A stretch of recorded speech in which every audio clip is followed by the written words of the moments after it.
Non, je ne me souviens plus du nom du bal perdu. Ce dont je me souviens, c'est de ces amoureux qui ne regardaient rien autour d'eux. Il y avait tant d'insouciance dans leurs gestes émus. Alors quelle importance, le nom du bal perdu. Bonsoir, heureux de vous accueillir dans cette quatrième émission, tournée ici au TNP, à Villeurbanne, à l'occasion des Langagières. Merci au public qui est avec nous ce soir. Merci à nos deux invités. J'ai cité Charles Juillet. Bonjour Charles. Bonsoir. Heureux de vous recevoir à nouveau, puisque vous êtes un habitué de cette émission qui vous accueille toujours avec plaisir. Et Jean-François Caronco. Est-ce qu'on dit, vous êtes une autorité, et pour la première fois l'expression préfet hors cadre a un sens tout à fait symbolique.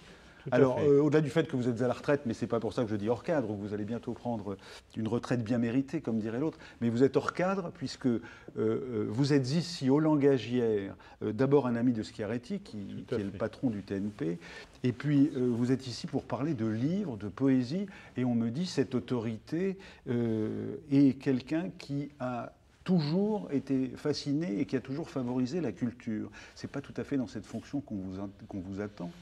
Mais je crois que c'est la même chose. Comment pouvez-vous avoir une responsabilité, prétendre avoir une responsabilité, prétendre diriger les choses, les autres, petitement, sans se faire, j'aime pas le mot, sans en permanence se faire interroger par la culture? Qui est là pour éclairer le chemin? C'est des gens comme Charles, c'est des gens qui écrivent, c'est des gens qui pensent. Michel Serres, Charles Juillet, parler de quelques amis. Si eux ne vous disent pas le fanal sur le chemin, vous êtes à peu près sûr de vous tromper de route. Donc je ne pense pas que ça soit extraordinaire qu'un homme réputé de pouvoir, que ceux qui cherchent à exercer honnêtement leur pouvoir, voilà, heureusement qu'ils lisent, heureusement qu'ils voient, heureusement qu'ils découvrent. Je vous taquinais, je suis d'accord avec vous, encore heureux. Heureux. Donc vous avez fait une intervention ici, vous avez présenté votre bibliothèque idéale, et vous avez notamment cité ou utilisé cette phrase, et qui est intéressante dans votre bouche. Vous avez cité cette phrase: l'insurrection doit être l'état permanent de la République. Waouh! C'est du Marquis de Sade. Absolument. Et c'est repris dans une litho de Jacques Monory. Il m'a donné que la litho, signé, mais une litho de Jacques Monory, où il écrit: l'insurrection doit être l'état permanent de la République. Une insurrection constructive. Sinon, c'est une République qui dérive, une République qui ne. La République, c'est un être vivant. Et la littérature, la philosophie, la pensée construit cette insurrection. Si la République dort, elle meurt. Et la République, c'est notre vie, c'est notre truc. Est-ce que vous connaissez beaucoup de monde qui, dans les couloirs de la République, qui ont une autorité comme vous, connaît Charles Juillet? Ben, j'espère. J'aurais pas demandé. Mais Charles Juillet, il a une citation, il a une phrase où il dit que la révolution, ça commence par se remettre en question soi-même. Absolument, oui. Oui. C'est bien ça. Mais Charles, votre révolution a été intérieure. Oui, bien sûr. Où vous en êtes aujourd'hui de cette révolution? Publié chez votre éditeur de référence, c'est POL, Paul Oczachowski-Lawrence, qu'on salue ici, en tout cas, et pour les raisons qu'on imagine après son décès en décembre. Il y a ceci, journal 9, 2004-2008, je le commence par la fin. Ce journal s'achève en même temps que l'année 2008. Bien que le point final ait déjà été posé, je veux ajouter quelques mots. Demain, j'enverrai à mon éditeur l'ensemble de ces notes qui deviendront le journal 9. Or, nous sommes dans les derniers jours de 2016. C'est dire que depuis 2008, 8 années se sont écoulées, on dirait presque du De Vos. Au cours de celle-ci, j'ai continué à prendre des notes. Je me surprends donc maintenant à souhaiter de rester en bonne forme afin de pouvoir ajouter à ceux qui précèdent un 10e et dernier volume. Pourquoi dernier ? Parce qu'il ne peut pas y en avoir un autre. D'autre part, je n'aurai pas de la substance pour nourrir un autre livre. Puis d'autre part, mes jours sont comptés quand même. Hein. Par rapport au journal, quand vous dites je n'aurai pas de... Et on le verra tout à l'heure par rapport à Beckett, par rapport à la distance. Vous avez pris une distance par rapport à Beckett qui vous a fasciné très longtemps et dont vous dites aujourd'hui... Oui, bon, vous me direz pourquoi, mais est-ce que ça veut dire que... vous êtes sage, autrement dit, vous n'avez plus à guérir, ou vous n'avez plus à remédier à la détresse qui a été la vôtre. Oui, pour une grande part, bien sûr, oui. C'était ce que je cherchais, hein, arriver à vivre en paix avec moi-même. Donc voilà, les problèmes ont été résolus pour une grande part, donc il n'y a plus lieu de tenir ce journal qui m'a beaucoup aidé, effectivement, à me clarifier. Est-ce que ça veut dire que vous êtes complètement poète aujourd'hui? Je ne sais pas. Moi, je parle de l'écriture, surtout. Oui, non, mais donc ce besoin d'écrire, où se met-il s'il ne concerne plus toujours l'intérieur de la remise en question et de la recherche de soi? Mais quand même, ces temps, je retravaille des notes pour ce 10e volume, eh bien, le travail sur l'écriture est toujours le même. Hein, c'est toujours une recherche du mot juste, de la précision, etc. Donc, oui, ma passion pour l'écriture n'a pas fléchi. Hein. Elle est toujours là. Je vous lis, le 29 mai de cette année-là. Il pleuvait abondamment et ce grand noir se tenait à l'abri sous l'auvent d'un magasin. Quand nous sommes passés près de lui, il m'a demandé de l'argent, d'une voix à peine audible. Comme il était bien habillé, j'ai été surpris.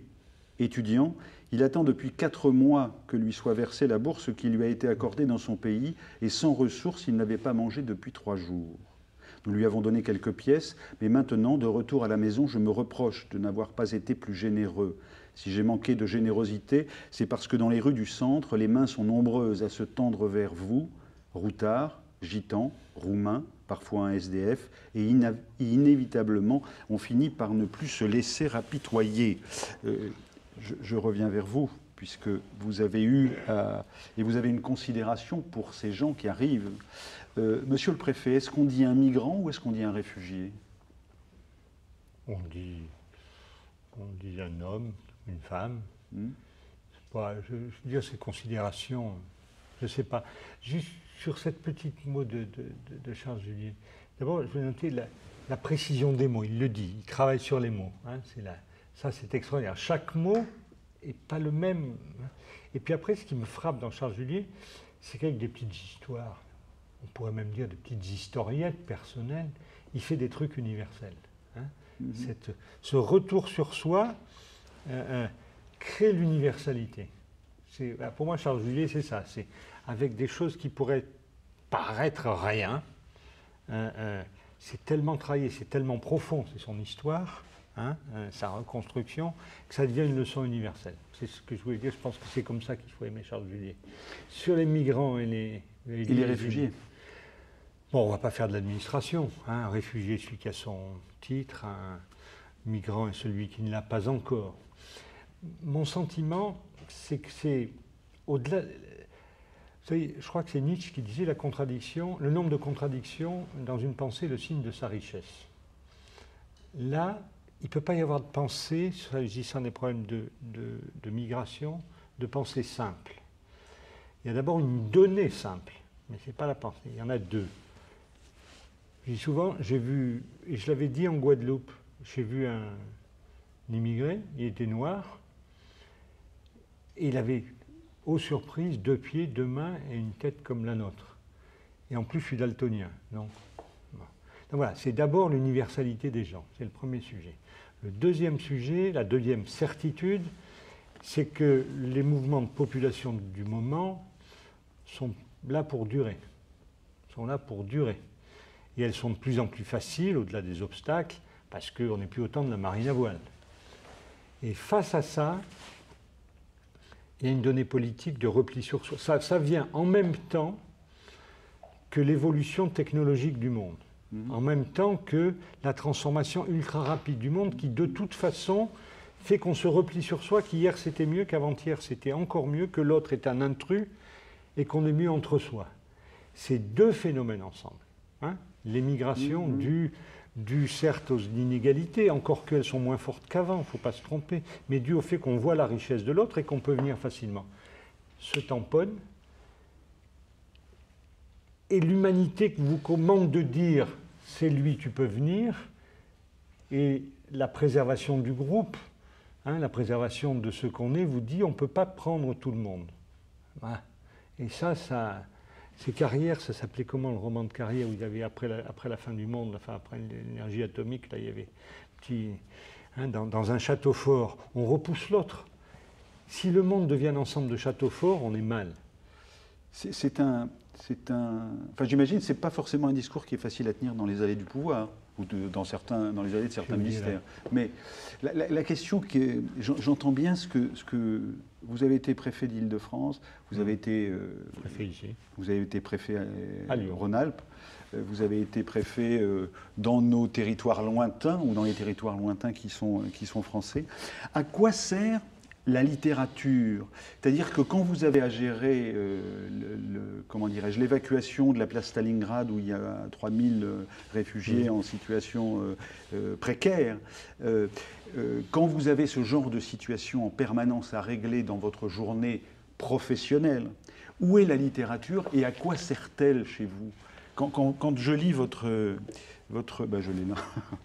Quand je lis Le Souvenir que j'en garde au cœur aux éditions Talaïa de Jean-François Carinco, 200 textes et citations contre l'obscurantisme. On voit bien que là, il y a une pensée politique dans ces 200 textes.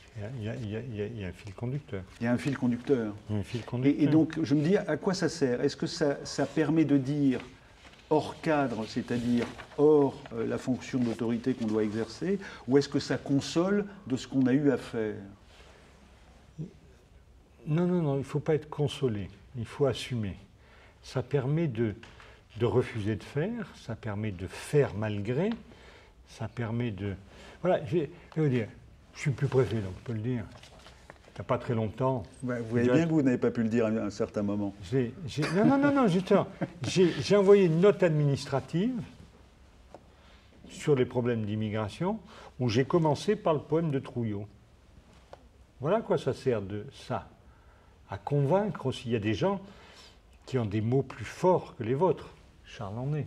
Hein, mais là, sur le sujet, c'était des poèmes de Trouillot. Donc, il faut mettre en avant ceux qui sont plus justes que vous, plus convaincants que vous, plus aimants que vous, je crois. Après, on fait des choses parce que c'est le boulot et parce que la vérité, elle est dans des équilibres. Parce que, il ne s'agit pas de dire il y a des préfets qui font... Non, c'est juste, il y a des choses qui font mal, des choses qu'on a envie de faire, des choses qu'on n'a pas envie de faire et qu'on fait. Et puis si on n'est pas d'accord, on s'en va. Mais cette affaire d'immigration, de migrants, de réfugiés est quelque chose qui va nous occuper l'esprit, à nous, peuple riche, pendant longtemps. Et qui occupe beaucoup la littérature. Et qui occupe la littérature, bien sûr. Leonora Miano ou Eldorado, je pense à des titres comme ça. Charles, est-ce qu'on peut vous entendre dans l'un de vos poèmes? Si vous voulez. Mais je peux même en dire un. Allez-y. Allez. On écoute. Hein. Oui. Un matin d'hiver, je me trouvais dans un train à l'arrêt, en gare de Bellegarde, près de Genève, et une petite fille d'une dizaine d'années était sur le quai. 2 femmes se tenaient près d'elle, et quand celle qui pouvait être sa mère l'a quittée pour monter dans une voiture, cette petite fille n'a eu aucune réaction. Épaules tombantes, bras ballants, elle est restée là, immobile, figée, ne disant rien, ne manifestant rien, sauf que de grosses larmes glissaient sur ses joues et qu'on la sentait perdue dans un abîme de solitude.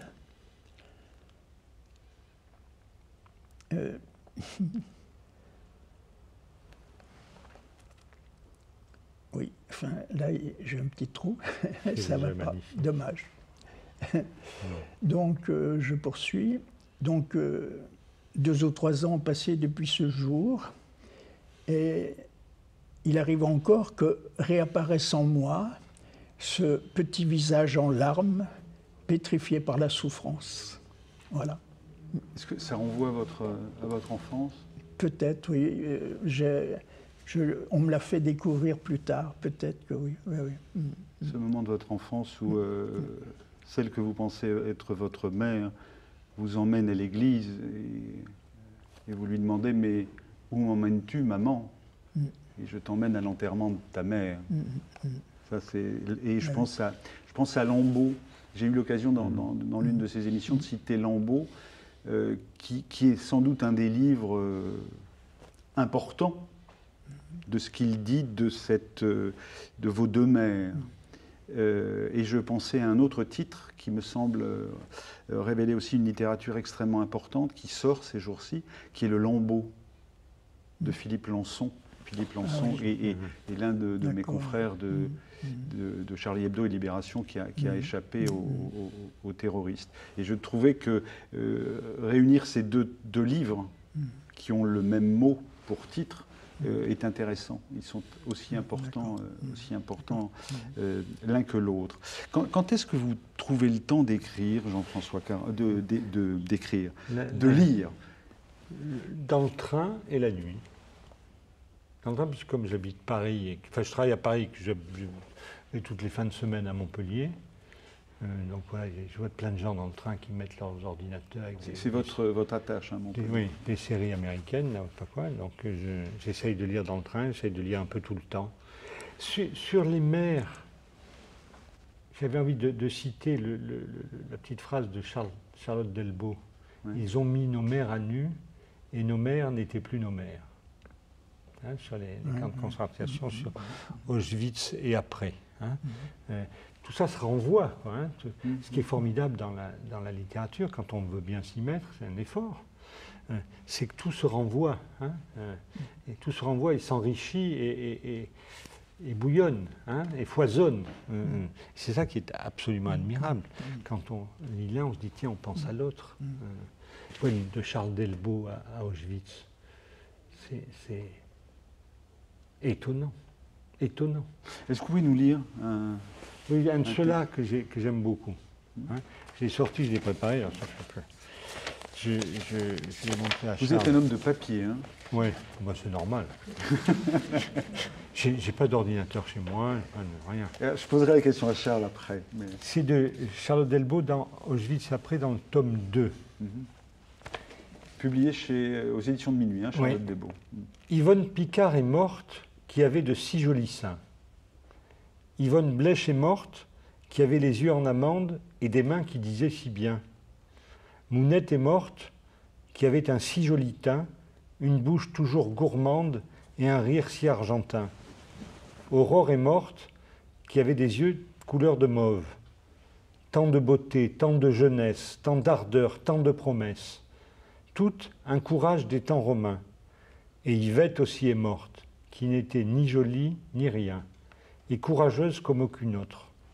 Et toi, Viva, et moi, Charlotte, dans pas longtemps, nous serons mortes, nous qui n'avons plus rien de bien. Charlotte Delbo. Charlotte Delbo.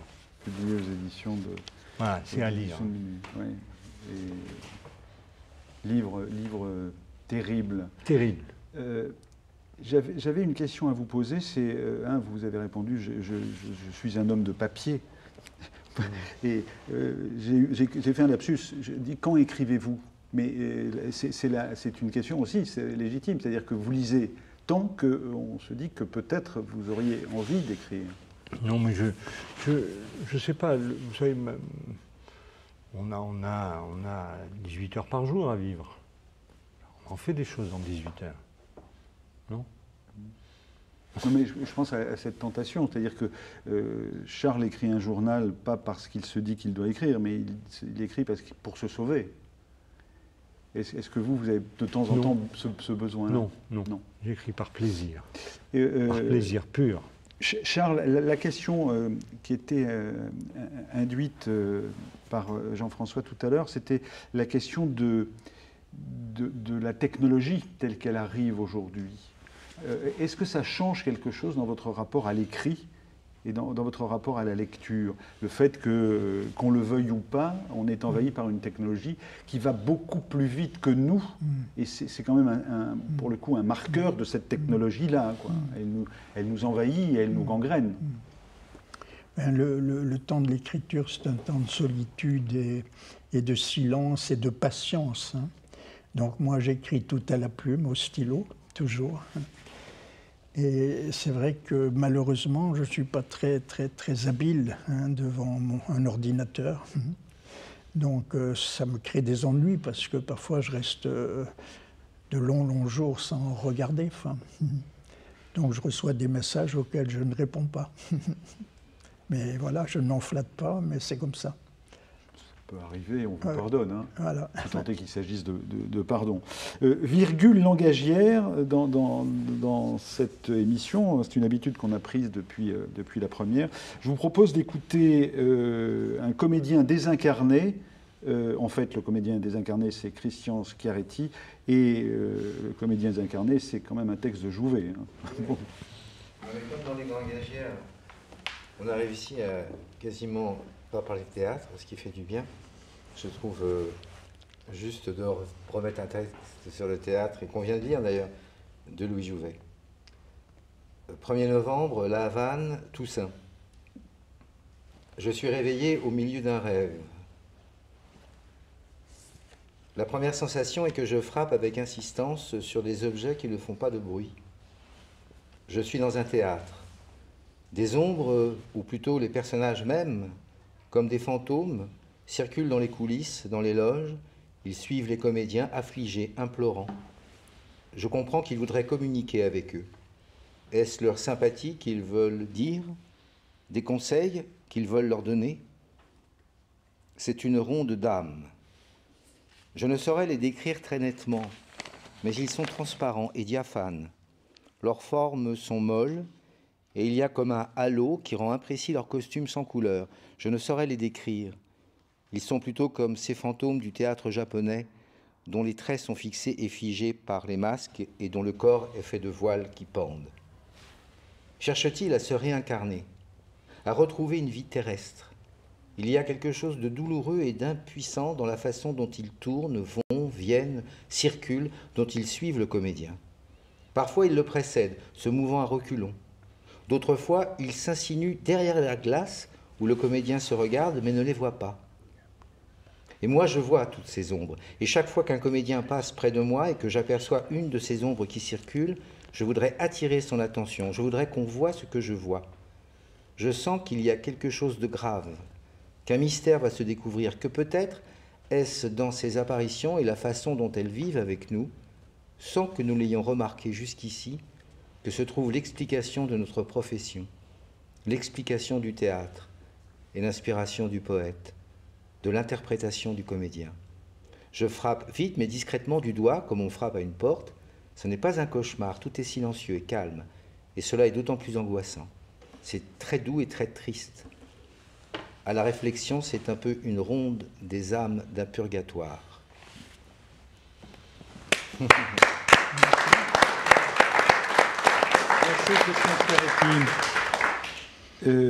Jean-François Carinco, vos grandes références, elles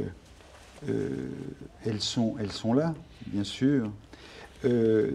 Hugo, Malraux, ce sont... Qui se renvoient. Hein, Je disais tout à l'heure que... C'est une dialectique, quoi. Malraux, ça a quelque chose du gaulien, quoi. Hein, et il se renvoie que sa définition de la culture, sur... Un mot sur Christian. Pour moi, Christian, c'est l'homme qui ose faire jouer Médée de Rouquette avec des chants bambara et du Sankara, par Martinelli. C'est celui qui fait Ruy Blas quand on inaugure la grande scène. Il ne se laisse pas aller à la mode, hein. Pas le genre. Hein. Il fait Ruy Blas, alors tout le monde se dit ça va être un truc magnifique. C'est le seul qui arrive maintenant à faire jouer la trilogie de Césaire, avec 20, 30, 40, je sais combien 30 d'acteurs burkinabés notamment. Voilà, c'est le texte, Christian. La question, c'est le texte. Hein. Et voilà, il faut le dire, là, j'ai l'occasion de le dire, peut-être à d'autres. Le théâtre, c'est le théâtre à texte. Dans ceux que j'ai retenus, que vous citez, les contemporains, vous avez Chalandon, Michel Serres, Sorge Chalandon. Sorge Chalandon, le Lyonnais. Ouais. Sorge Chalandon, c'est le mensonge, la confiance trahie, la confiance retrouvée, l'amitié dans la difficulté. Il y a quand même le quatrième mur. C'est scotchant. L'idée d'aller faire jouer par des personnes de communautés différentes. Hein. À Beyrouth, Antigone d'Anouilh, ça se termine mal, mais puis ça se termine dans les massacres de Chabra et de Shatila. C'est la trahison aussi, là-bas, c'est la trahison en Irlande avec le chef de l'IRA, hein, son ami depuis 25 ans. C'est la trahison dans les mines de Liévin. Hein. Plus exactement, la trahison, c'est la confiance. Hein. C'est plus le sujet, c'est la confiance plus que la trahison, je dirais. Sorge, c'est un immense auteur qu'on a la chance d'avoir à Lyon. Et Michel Serres, c'est l'avenir, c'est la joie de la pensée. C'est les poussettes. Petite poussette, c'est la tête de Saint-Denis. Là, hein. On externalise la pensée. C'est d'un tel optimisme. Hein. Je me permets de faire la remarque qu'il y a... alors, hasard, il y a Eliette Abécassis dans vos citations, il y a Maryse Condé, bien sûr, Condé, hein, que vous aimez beaucoup, mais il y a beaucoup d'hommes dans vos citations. Bon. Ils m'ont dit ça tout à l'heure. Moi, je trouve que Maryse Condé... Qui vous a dit ça? C'est pas moi. Hein. Moi, je vous le dis pour la première fois, je vous jure. Simone Schwarzbach, c'est pas une femme. Maryse Condé, Yannick Lins, Charlotte Delbo, c'est tout ça. Non, voilà, c'est une taquinerie supplémentaire, mais bon, voilà, et c'est dans l'air du temps. Il y a même Louise Labbé. Certes. Hein? Mais j'étais politiquement correct. Mais non, voilà, non, je pense que bon, voilà, c'était. Vous citez Lacan sur l'amour. Que dit Lacan, Jacques Lacan, de l'amour? Je ne sais plus la phrase. Aimer, c'est vouloir donner quelque chose à quelqu'un qui n'en veut pas. Oui. Voilà. Pourquoi vous dites ça? Parce que la phrase est belle. Parce que la phrase est vraie. Ouais. Voilà, juste à un moment donné, j'ai essayé de trouver des choses dont je pensais que c'était vrai. Hein, que c'était vrai. Et dans les poèmes d'amour, je ne l'ai pas cité là-dedans, je l'ai retrouvé après. Rilke, si, ça y est, les poèmes de Rilke aussi, hein, sur l'amour, c'est exceptionnel. Quelle force! Le sujet, c'est d'avoir des choses fortes qui vous mettent au fond du fauteuil et qui vous disent on est mieux après l'avoir lu qu'avant. De Frantz Fanon, quand vous entendez dire du mal des Juifs, dresser l'oreille, on parle de vous. Ça dit ça aussi. Hein. Il y a une vraie, dans toutes les citations que vous retenez, l'humanité. Il y a un vrai besoin d'humanité. Il y a la question centrale de l'autre, de l'autre et de l'accueil de l'autre, de l'attention portée à l'autre. Et tous les romans actuels que je préfère, illustrent ça, hein, illustrent ce sujet. Je pense que c'est fondamental. Et quand vous lisez quelques auteurs haïtiens, on se dit, on a quand même besoin. Il y a une phrase qui dit, je crois qu'elle est d'Hannah Arendt, qui dit pourquoi les justes ont fait ce qu'ils ont fait. Ce n'est pas pour répondre au commandement de Dieu, c'est juste pour ne pas avoir à vivre toute leur vie avec un assassin, c'est-à-dire eux-mêmes. Voilà pourquoi il faut accueillir l'autre. Charles Julier, au mois de juin de cette année-là, vous écrivez ceci, après des pages, plusieurs pages, des pages assez longues.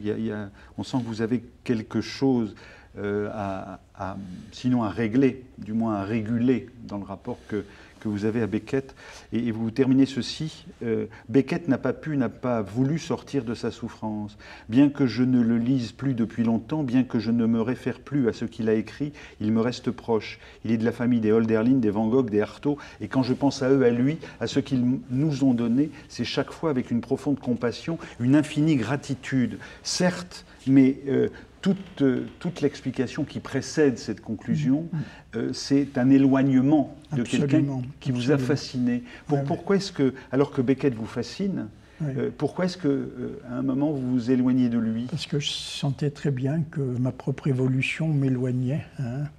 Je trouvais que son œuvre avait quelque chose de mortifère. D'ailleurs, à la fin de l'année 2009, j'avais écouté Sami Frey à Paris qui donnait le texte de Premier Amour.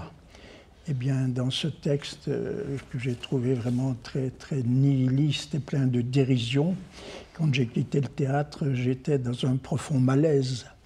Et il me revenait une phrase de l'Innommable où Beckett dit « Ce soir, je n'aurai pas le courage de me voir pourrir. Hein ». Donc moi, je voulais m'éloigner de tout cela parce que j'étais vraiment plus sur ce terrain-là. Hein. Et en revanche, dans l'œuvre de Camus, où il y a un appel à la vie, il y a une sensualité, une adhésion au monde, aux êtres, eh bien, je me sentais évidemment beaucoup plus à l'aise. C'est Camus qui vous publie la première fois, non? C'est à Camus que vous envoyez vos premiers textes, non? Non, mais le premier vrai livre que j'ai lu, quand j'avais à peu près 15 ans, c'est L'étranger. Ouais. Ce jour-là, maman est morte. Voilà, c'est là j'ai eu le premier choc avec un livre de littérature. Premier de cordée, Roger Frison-Roche, préface de Philippe Claudel. Philippe Claudel, qui est l'un des auteurs contemporains que vous aimez aussi. Alors, dernière taquinerie, parce que le premier de cordée, aujourd'hui, c'est devenu une référence politique. C'est délicieusement suranné. Macron n'a que 40 ans. Hein. Non, mais c'est devenu une référence politique. Ah oui, je n'avais pas fait le lien, pardon. Vous êtes à la retraite. Hein. Non, je n'avais pas fait le lien. Non, c'est intéressant parce que c'est pour ça que je dis que c'est une taquinerie, parce que effectivement, je lui dirais, tiens. Premier de cordée, c'est une de vos références, et Premier de cordée, c'est aujourd'hui cette start-up dans laquelle on veut nous inscrire et où ceux qui réussissent, même en banlieue, ou qui devraient réussir, ce sont les premiers de cordée, quoi. Voilà. Non, Premier de cordée, je veux dire, juste il faut avoir à l'esprit que des choses délicieusement surannées comme Premier de cordée, mais sans référence, ou la trilogie de Vallès, ça a sa place dans une bibliothèque. Il ne faut pas avoir peur de refuser la mode. Il ne faut pas avoir peur de refuser la mode. Voilà. D'accord. Premier de cordée, mais on l'entendra délicieusement suranné. On n'entendra plus jamais Emmanuel Macron de la même manière désormais. Il est de tradition dans cette émission, en tout cas quand elle se fait ici, de demander à nos invités un conseil de lecture pour ceux qui nous regardent ou pour le public qui est autour de nous. Est-ce que vous avez un conseil de lecture pas forcément actuel. Charles Julier. Non, vous? Non, mais tu diras. Oui, mais... Si. Non, mais vous savez, dans une bibliothèque, on ne peut pas mettre que du Charles Julier, donc si on peut mettre... Non, je veux dire que dans les derniers, là, oui, tout à fait, les derniers, bien sûr. Je pense que qui n'a pas lu Le Quatrième Mur a manqué quelque chose. Serge Chalandon. Vraiment. On a manqué un truc... Publié chez Flammarion, me semble-t-il. Voilà. Flammarion ou Grasset, qui m'excuse. Voilà, juste dire un mot, là, Paul, qui est décédé sur une route de Marie-Galante, je crois. Ah, oui. Paul Tchaikovsky-Laurence. Sur une route de Marie-Galante, il y a quoi, 2 mois, 3 mois, je sais pas. En décembre. Début janvier. Début janvier. Déjà plus. Et donc, la littérature antillaise est un truc gigantesque. Un peu de littérature antillaise et Serge Chalandon. Charles, pour vous, je ne sais pas quoi vous dire, parce qu'il y a beaucoup de livres qui me passent dans les mains, mais ces temps, non, je n'ai rien lu de bien. Souvent, je relis beaucoup. Hein. Qu'avez-vous relu? Mais ça peut être un livre ancien, donc on a parlé de Camus. Ah oui. Oui, ben justement, j'ai à écrire sur Camus, sur la poésie chez Camus, et d'ailleurs j'ai relu Noces. Je vais relire son très beau livre, qui est son livre autobiographique, Le Premier Homme. D'autres livres, bien sûr, L'Envers et l'Endroit, enfin, voilà. Merci, messieurs. Je vous propose qu'on écoute une deuxième virgule langagière avec Cécile Marocco, poème de Valérie Rousseau, de son recueil, extrait de son recueil « Va où ». Je pense aux personnes merveilleuses de ma vie. Je pense à vous, mes amis, vous, mes inconnus innombrables. Je pense à Robert Desdos, dont les yeux étaient des perles. Je pense à Rimbaud, le jeune homme vert qui rougissait jusqu'aux oreilles. Je pense à Daubigné, couché avec ses pistolets. Je pense aux personnes à merveille dans ma vie, mes frères loin, mes potes en allée, mais jamais rencontrés. Je pense au cœur de ma mère solitaire, je pense sur la tête de mon père, je pense à mes aïeux en randonnion dessous la terre, je pense à ma grand-mère sempiternelle qui avait le blues, toujours dans sa vieille blouse. Je pense aux personnes de merveilleux avis, je pense à leurs coups de main, je pense à leurs coups de pied, au soleil coup coupé et à baise mon corps. Je pense à leurs coups de rein, je pense à leurs coups de dés. Je pense aux personnes qui me merveillent la vie d'hier à aujourd'hui et jusqu'au lendemain. La merveille de leur voix, de leurs rires et chagrins. Je pense à eux longtemps, je pense à eux très vite, je pense à elles aussi. Je pense partout à lui. Je pense aux personnes dans ma vie merveilleusement. Je pense merveilleusement aux personnes de ma vie, car je n'oublie personne, personne et pas même moi. Je pense à tout le monde et m'y trouve comprise. Je pense à moi, qui pense à vous, et à merveille.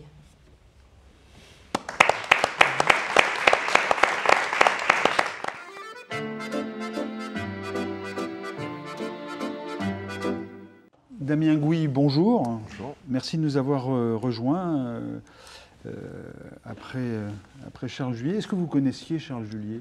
J'ai eu l'occasion, j'en parlais tout à l'heure à Christian Schiaretti, de le découvrir en tant qu'étudiant à l'ENSAT, l'ancienne école de l'Arche Blanche qui est maintenant à Lyon, depuis quelques temps, pendant les langagières. Donc quand j'étais à l'école, ça devait être entre 2003 et 2006, et que ça a été un des premiers poètes que j'ai découvert aux langagières, avec Lambeau dont vous avez parlé ensuite. J'ai vu qu'il avait le livre Moisson aussi, que j'avais acheté derrière. Livre de poésie. Voilà, livre de poésie. Et ça a été une des grandes découvertes pour moi, en fait, littérairement parlant. Est-ce que vous avez fait beaucoup de sport dans votre vie ? En fait, j'en ai essayé beaucoup.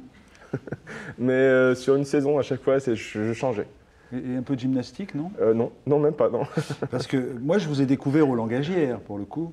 Et je trouve que vous êtes un adepte du grand écart. Oui. Et du grand écart à peu d'heures ou à quelques heures d'intervalle, puisque vous passez de Aragon à Raymond DeVos. Tout à fait. Comment se fait-il que vous soyez à ce point gymnique ? Eh ben, on va dire que c'est dû à un travail de troupe acharné depuis bientôt 13 ans au TNP, où on a l'habitude, en fait, c'est le positif de la troupe, toujours, quand on joue un spectacle, on en répète un autre, et on prépare le troisième, qui vient dans la saison ensuite. Et donc, au TNP, très régulièrement, on est à 7 ou 8 spectacles par an, qui va de Shakespeare à Molière, à DeVos, à Aragon. Et donc voilà, c'est une gymnastique qu'on a l'habitude, en fait, au final, de faire. Alors c'est vrai qu'aujourd'hui, c'était un peu particulier, parce que c'était dans la même journée, à 2 heures d'écart. Mais aussi, c'est des petites folies qu'on peut se permettre et qui... avec Christian Schiaretti, on a fait Par-dessus bord qui durait 7h30. On a fait des grandes sagas comme ça, des grandes choses, où on emmène le public aussi dans une poétique différente. C'est vrai que j'ai eu le plaisir de retrouver des spectateurs qui étaient avec nous sur Aragon à 17h et qui étaient avec nous à 20h. Donc comme si aussi le public venait faire le même chemin que moi sur ces deux auteurs différents. Le même chemin que vous, c'est-à-dire que, a priori, ce n'est pas qu'un travail sur un auteur, c'est aussi un choix d'auteur. Bien sûr. Après, alors, moi, je reste... C'est votre choix. Oui, bien sûr, tout à fait. C'est vrai que pour Aragon, c'était une carte blanche. Vous auriez pu prendre Bigard. Non, je ne pense pas. Comme tout à l'heure, M. Caranco disait, Christian Schiaretti, c'est le texte. Voilà, j'ai appris aussi par ces 13 ans de travail auprès de lui et de toute l'équipe que le texte était une priorité et que moi, je ne suis qu'un interprète et je ne suis qu'un passeur de ces mots-là. Vous chantez aussi. Je vous ai écouté tout à l'heure et c'est étrange parce que quand vous êtes dans Aragon texte, immédiatement, ce qui arrive dans l'inconscient, je pense, dans l'inconscient collectif plus généralement, c'est forcément une évocation de Ferré, une évocation de Ferrat. Ah oui, c'est sûr.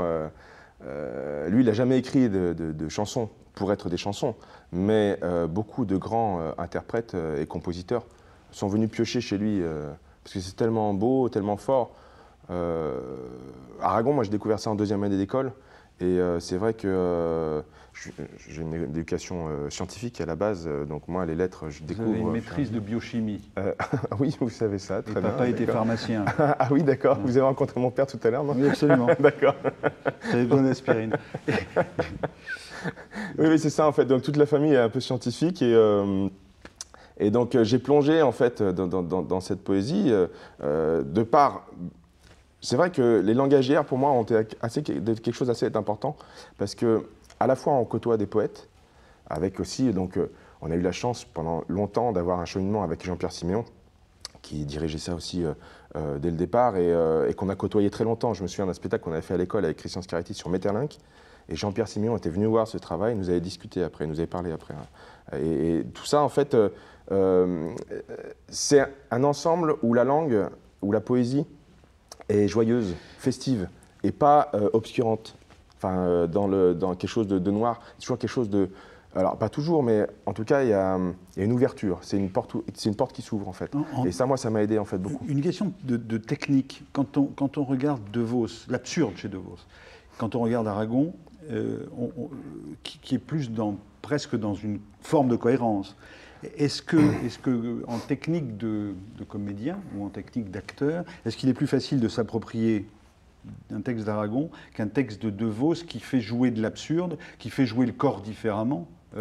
Alors c'est sûr que les respirations ne sont pas du tout au même endroit. C'est sûr qu'on respire différemment. Ensuite, est-ce que c'est plus facile ou pas? Non, enfin, il n'y a pas de plus facile ou pas, ce sont deux choses très différentes. Moi, Aragon, ce qui me plaît beaucoup, c'est... Aussi abordable l'une que l'autre, de votre point de vue de comédien. Ah oui. Après, en fait, le plaisir n'est pas tout à fait au même endroit. C'est-à-dire que dans Aragon, ce que j'aime beaucoup, c'est toute sa musique dont on parlait là, où il écrit en alexandrin, en prose, mais qui est une prose très travaillée et qui amène une certaine respiration. Il réinvente le vers de 16 syllabes. Ensuite, il écrit en 8. Et moi, c'est toutes ces différences de respiration et de rythme. La très chère atténuée, se laisser aimer, etc. Mais en tout cas, ça, moi, c'est ce qui m'intéresse. Et c'est pour ça le montage de texte, on a fait 1 heure, parce que le roman inachevé, on pourrait le lire toute la nuit, c'est trop beau. Mais donc, on n'a fait qu'1 heure, et c'est ces changements qui me plaisaient, moi. Il y avait un grand texte sur la guerre, où il démarre donc dans l'alexandrin, et puis à un moment, il se rend compte, il se dit, mais qu'est-ce que c'est cette musique, qu'est-ce que c'est cette mécanique? Et hop, il y a le prose qui arrive, en fait. Et là, il écrit en prose. Et ensuite, il fait, allez, non mais reviens à ce que tu sais faire, reviens à l'alexandrin, voilà. Donc ça, c'est une certaine respiration, c'est une certaine musique, et le plaisir est là-dedans. Vous bougez, hein? Ouais, ben... C'est étonnant, mais parce que vous jouez le texte. C'est assez... c'est mon travail, en fait. Non, je sais bien, mais sans doute c'est étonnamment. Non, ouais. je suis... Est-ce que vous pourriez nous lire quelques lignes d'Aragon? Oui. Alors j'ai mis du temps à... Le roman inachevé, avec une préface d'Étiamble, c'est dans la poésie chez Gallimard, dans la collection Poésie. Ici commence la grande nuit des mots. Ici le nom se détache de ce qu'il nomme. Ici le reflet décrit de sa fantastique écriture un monde où le mur n'est mur qu'autant que la tache de soleil s'y attache, que le miroir lunaire a capté l'homme passant. Ici commence la jungle des jongleries. Et celui qui parle est dans la persuasion que sa parole est genèse. Et le premier jour n'était qu'une bille de verre où les couleurs tordaient leur spirale. Mais au second jour, il a dit que les ténèbres soient pour y faire monter l'éclat des feux d'artifice. Au 3e jour, il s'est reconnu dans les nuages. Au 4e, il s'est reconnu dans les eaux. L'écho de sa voix lui est revenu dans la 5e nuit. Un bouquet d'aube a suffi pour que la parole de l'homme passe à ses propres yeux pour le principe de toute création. Et le samedi, celui qui parle a créé les poissons et les oiseaux à sa semblance. Et le dimanche, il est sorti dans la rue, avec ses beaux habits, étonné des rires qui l'accompagnent, des haussements d'épaules, et de l'encens qui brûle pour d'autres, l'orgue pour je ne sais quel dieu d'église, les cloches pour la folie. Ici commence l'enchantement du verbe et la malédiction des poètes. La Ouais, malédiction des poètes. Formidable. Bravo.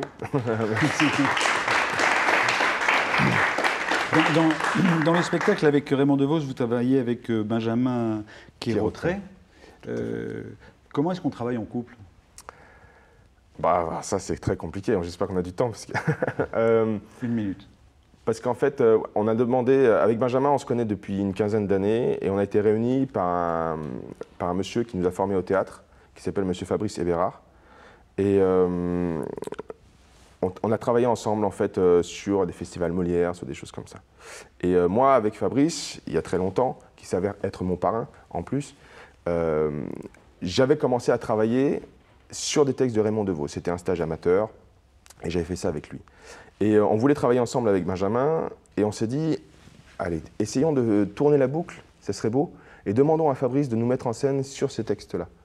Et donc l'idée était devenue de travailler avec Benjamin, et d'avoir en œil extérieur Fabrice Hébérard. Et donc on a réuni ça. Après, c'était important pour nous de travailler à deux, pour justement être dans l'écart avec Raymond DeVos. Parce que déjà, en fait, les Raymond DeVos, on n'a pas parlé de son écriture tout à l'heure, j'ai parlé juste de celle d'Aragon. Il a une écriture presque en vers libre, et avec une respiration très particulière, parce qu'il écrivait pour lui. Donc avec son physique, et donc qui amène une certaine respiration, mais pas que pour le physique, aussi pour le jeu de mots, pour nous faire comprendre qu'à ce moment-là, il faut laisser un petit suspens pour que ça ait le temps d'arriver dans l'oreille du spectateur et le retour ensuite. Et si on respecte ça, on est un peu obligé de le respecter en fait. De temps en temps, si on veut faire le malin et qu'on veut être plus intelligent que l'écriture, on tombe à côté en fait. De tête et par cœur, vous avez trois lignes de DeVos là ou pas? Non, c'est là, c'était un piège. Non, bon. Non, si, non, mais il y a celui qu'on l'a rajouté il n'y a pas longtemps, c'est pour ça que j'aime bien. C'est les gens sont ah mince, comment on dit ça? Les gens, bon, je connais un monsieur qui est, c'est un autostoppeur professionnel. Un autostoppeur professionnel. Non. Et il lui est arrivé un accident du travail. Il a perdu le pouce. Il ne peut plus travailler. Bon, il peut encore aller par là. Heureusement qu'il est à 2 doigts de la retraite. Enfin, ouais, c'est un peu. Non, parce que en fait, il y en a que j'aime beaucoup. C'est vrai que c'est un travail du corps, hein, donc. Non, mais il y en a que j'aime beaucoup qui sont beaucoup plus longs, parce que ce que j'aime bien chez Raymond DeVos, c'est que c'est toujours très logique, mais en fait, c'est une logique qui est légèrement décalée. Donc en fait, c'est un peu fou, mais en tout cas, dans cette folie, il est très logique. Et donc, c'est ça que j'aime. Moi, le Raymond DeVos que j'aime, c'est celui de Pierrot le Fou, quand il se retrouve de Godard, quand il se retrouve sur le quai avec Belmondo qui arrive. En fait, et c'est un sketch de DeVos, ça, qui dit là. Et c'est ça que j'aime bien, en fait, cette illumination comme ça, mais c'est très logique pour lui, en fait. Alors pour nous, on se dit, mais il est bizarre, le bonhomme. Et comme le sketch du chien, par exemple. Voilà, c'est vrai que vous êtes pas mal en chien. Voilà. Non, c'est vrai, vous avez un aboiement assez soyeux. Quel est votre conseil de lecture? Ah oui, j'y ai pensé quand vous avez demandé ça tout à l'heure. Alors, c'est très compliqué parce qu'il y a tellement de choses à lire que je suis toujours entre lire des classiques que je n'ai pas lus, jamais, et lire des contemporains. Et au théâtre, c'est un peu la même chose quand même. Vous avez lu Proust? Non. D'ailleurs, je ne suis jamais allé dans Proust, c'est vrai. Et comme avant Madeleine, cet immense édifice du souvenir. Non, bon. Non. D'accord. Mais par contre, le dernier livre que j'ai beaucoup aimé, c'est celui d'Alice Zeniter, L'art de perdre, qui raconte en fait une jeune femme qui va à la recherche de l'histoire de son grand-père qui a fait la guerre d'Algérie. Et bon, ma mère étant née à Blida, mes grands-parents pieds noirs, il y a toute une histoire sur la guerre d'Algérie. On comprend beaucoup de choses. Parce Alice comprend Zeniter. Voilà, Alice Zeniter. Chez Gallimard, me semble-t-il. Ah, ça, c'est compliqué. De tête, ça doit être ça, mais enfin. Et bon, puis après, non, un que j'adore, c'est Jean-Marie Blas de Robles. Voilà, L'île du Point Nemo, que j'avais découvert, que je trouve super. Et puis après, quand même, souvent les essais de Jean-Pierre Simion, La poésie sauvera le monde. Voilà, ça, pour moi, il faudrait le lire toutes les semaines. Et puis tout le monde devrait le lire. Parce que la poésie sauvera le monde, ça, on le sait. Et vous dormez maintenant, parfois? Oui, oui, oui. Ben là, ce soir, je pense que je vais bien dormir. Mais oui, oui, oui, non. Bon, il y a beaucoup de choses. Mais c'est bien, plus on fait, plus on a envie d'en faire. Donc voilà. Merci, merci Damien. Avec Oui. grand plaisir. C'est avec vous qu'on conclut cette série d'émissions, des mots de minuit, les langagières, pour une manifestation fort intéressante, en tout cas en termes de langage. Je voudrais remercier ici, bien sûr, Christian Schiaretti, Jean-Pierre Siméon, Laure Charvin, pour leur accueil. Remercier également les équipes techniques qui nous ont accompagnés autour de Pascal et Amandine Stelletta. J'ai cité Frédéric Dugier, Fabrice Casnas, Alain Criado, Rémi Sabatier, Bruno Ronsetto, Élise Hanstedt, Alain Perrier, Rémi El Mahmoud, Laurent Dureux et Ève Folché. Merci, merci Damien, merci au TNP. On espère y revenir l'année prochaine. Ce fut de toute façon un plaisir. Et on se retrouve normalement sur le numérique, sur la plateforme numérique de France Télévisions, desmotsdeminuit.fr. Et je manquerai à ma parole si j'oubliais de dire que la peine de mort n'a toujours pas été abolie aux États-Unis, pas seulement aux États-Unis, mais notamment aux États-Unis, et qu'il y a toujours surpopulation dans les prisons françaises. À la prochaine fois. Non, je ne me souviens plus du nom du bal perdu. Ce dont je me souviens, c'est de ces amoureux qui ne regardaient rien autour d'eux. Il y avait tant d'insouciance dans leurs gestes émus, alors quelle importance le nom du bal perdu.